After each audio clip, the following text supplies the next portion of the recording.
Think about the irony here. He's undercover because his supervisor said, you need to be with these protesters who commit crimes.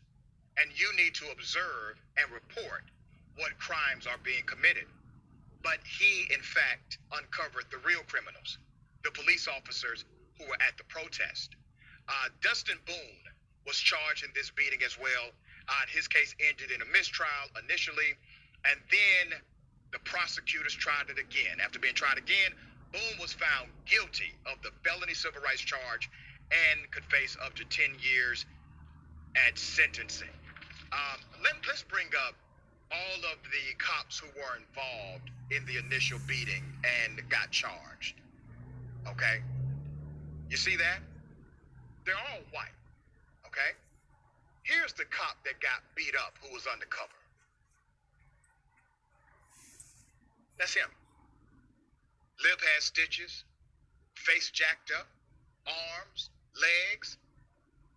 He was assaulted, he was beaten. And here's why we know about this story. Here's why the feds charged the individuals who decided to become criminals that night against this undercover cop. Because he's an undercover cop. That's why we know about it today.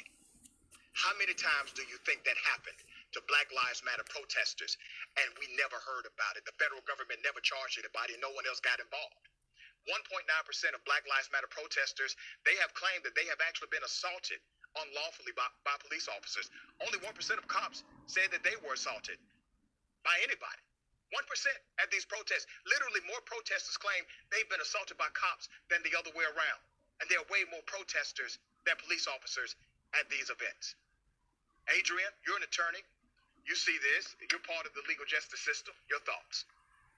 Well, I would definitely like to say that what makes these cases kind of unique, where you have an officer who was beaten by another officer while he's undercover, is that one of the reasons we find out a lot about it and we see the cases go as far as they do is because of workman's comp. This is an on-the-job injury for that detective in particular.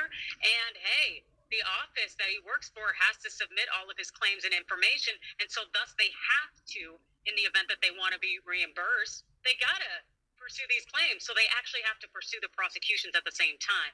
And fortunately, in this case, the federal government stepped in to prosecute these officers because it was clear that they were not going to get the fair pursuit of justice here if it was done at the local level. St. Louis has some serious problems. The city's top prosecutor, a Black woman who was brought into office recently, what she did is she had to include a list of officers who cannot testify because they are so shady. They are known as being untrustworthy. So I think that list is about at 75 names up to September 2020. Wow. The fact is that there is so much oppression that goes on when it comes to interracial violence from the police and when it comes to the citizens there in St. Louis, and that it has not been rectified, that you cannot even trust the police department. And this is another sign of that ill. You make a great